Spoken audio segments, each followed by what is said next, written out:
This is the second chapter to the book that I had wrote. So go back and check out the first chapter because none of this will make sense.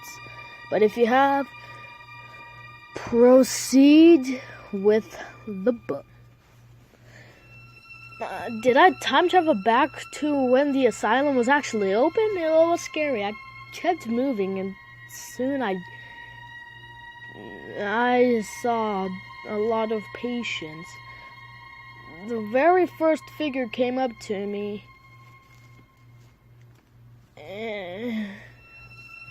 He had a sack on his head and a diamond-shaped eye and one human-shaped eye.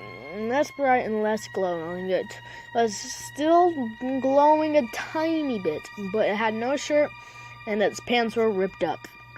It had chains on its hand and boots, and its boots, I think, are black or blue with the substance on them.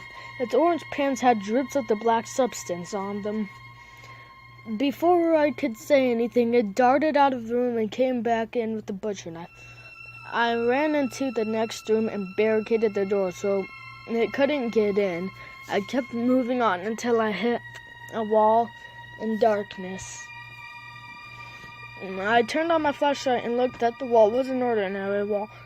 I pushed a brick on it.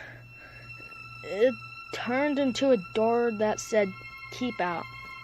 It made me nervous. I looked back to see if there were any more doors, but the wall behind me was closing and it had spikes on it. I had no other choice but to run into the secret room, so of course I did. And I saw nothing but fog and hanging bodies everywhere. My flashlight kept glitching out and the batteries died. I kept moving until I felt a door. I felt something but not a door. I looked up and I was touching the SACKHEAD person's face. It growled at me and I was scared. So I ran around everywhere around the dead bodies until he eventually got tired. After a while, he fell to the floor. And I ran to the door that had the black liquid over it. I checked my phone for the time. My phone was on 25%. I put it on battery saver, and the time was 11:03 p.m. I didn't sleep because if I did, I knew I would only have one day left. I found a door that said exit, so I ran for the door. It was painted on. I was pretty mad. It was... whenever I looked back, I saw the girl figure with